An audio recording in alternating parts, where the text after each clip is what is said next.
tous, je suis Valérie Perroma, coach en image et estime de soi certifiée en oncologie.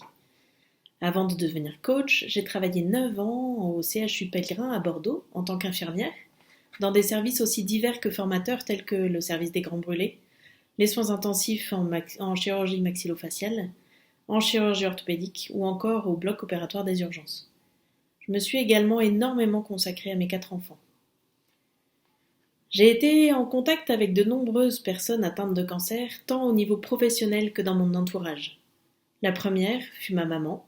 Atteinte d'un cancer du sein pendant mes études d'infirmière, je l'ai accompagnée lors du diagnostic, dans l'acceptation de sa perte de cheveux, dans le choix de sa perruque, dans l'acceptation du regard de mon papa face à ce qui représentait, pour elle, une perte de sa féminité. Je me suis alors rendu compte des besoins d'accompagnement de ces femmes face aux changements qui s'opèrent tout au long de leur traitement, de l'annonce de la maladie à la rémission.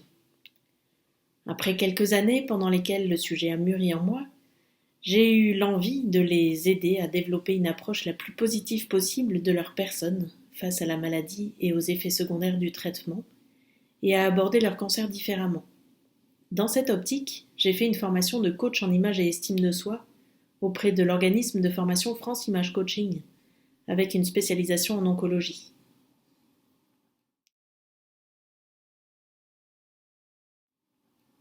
Le coaching en image et estime de soi en cancérologie, développé par Maritza Dejoncker, présidente de l'association Beauté Responsable, s'adresse aux femmes atteintes de cancer afin de les aider à retrouver une image correcte d'elles-mêmes et de surpasser les chamboulements liés à la fois à la maladie et au traitement.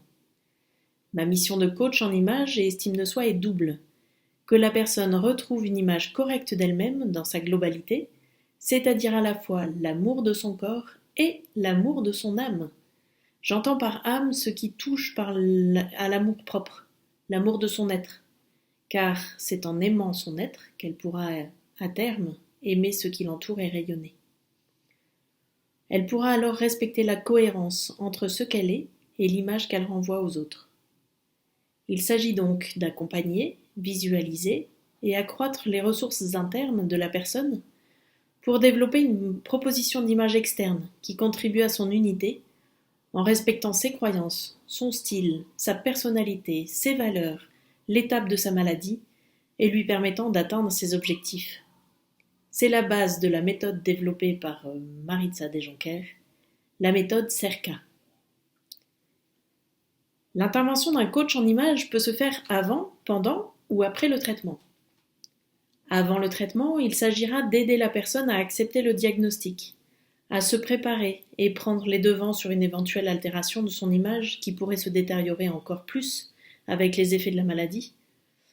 À ce stade, ce travail pourra avoir un effet sur l'acceptation de la maladie et des traitements et donner au patient un élan positif et une envie de se battre.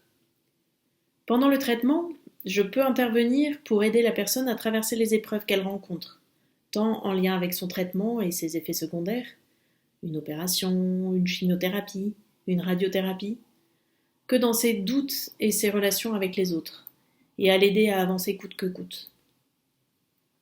Après le traitement, je vais l'aider à reprendre sa place en tant que femme, en tant que mère et en tant que professionnelle, et à retrouver une sérénité face à sa maladie.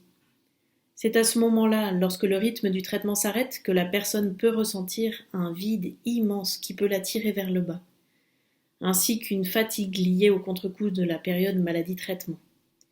Il s'agit donc de travailler à la fois sur son image, mais aussi sur les actions qu'elle veut mettre en place pour retrouver une place dans sa famille, dans la société et dans sa vie professionnelle. Le coaching pourra se faire de manière individuelle ou en groupe, en fonction des besoins, des demandes et des prescriptions médicales lorsqu'il aura lieu dans le cadre hospitalier. De même, il pourra se pratiquer ou se poursuivre en consultation privée, à domicile, en fonction des demandes.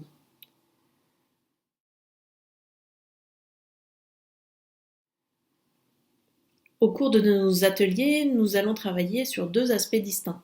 Dans un premier temps, l'objectif est de lier contact avec vous, en faisant un diagnostic sur l'image que vous avez de vous-même et l'image que vous avez l'impression de renvoyer à votre entourage proche et professionnel. Ce diagnostic va à la fois permettre de comprendre dans quel état d'esprit vous vous trouvez et sur quoi accentuer notre action pour que vous changiez votre regard sur vous-même. On connaît tous l'expression « change ton regard et la vie jaillira ». Nous allons de ce fait pouvoir pointer du doigt ce qui vous empêche d'avoir une image positive de vous-même. Était-ce déjà présent avant votre cancer en vous? Le cancer l'a-t-il révélé? L'image a-t-elle été altérée par l'annonce du cancer, par les effets secondaires des traitements, par une opération mutilante, par une sensation de perte de votre féminité? À la suite de cela, à travers cette première étape d'échange, nous avons déjà réussi à établir une relation de confiance suffisante pour continuer à vous faire avancer dans votre estime et votre confiance en soi. Nous pouvons désormais commencer à agir sur votre image et évaluer votre style principal et secondaire en utilisant divers ateliers ludiques et techniques comme la chromoesthétique. Il s'agit d'ateliers couleurs pour identifier votre profil et les couleurs qui vous mettront en valeur. Le maquillage, de manière à montrer que vous avez la possibilité, avec quelques artifices, de vous voir différemment dans le miroir. Il peut s'agir d'un maquillage beauté, comment dissimuler une cicatrice gênante, quelle coiffure adopter. Nous ferons également une évaluation de votre morphologie corporelle et faciale, et ainsi vous donner les clés pour gagner confiance dans l'image que vous avez de vous-même, et de ce fait que vous allez renvoyer aux autres. Cette partie pourra se faire en lien avec d'autres professionnels spécialisés, dont vous retrouverez les spécificités au cours de ce week-end découverte. L'objectif général de nos ateliers est d'arriver à ce que la personne comprenne, accepte et apprenne à gérer les changements de son aspect physique afin de projeter le meilleur d'elle-même pendant la lutte contre le cancer. Je serai très heureuse de pouvoir apporter ma pierre à votre bien-être. Prenez soin de vous.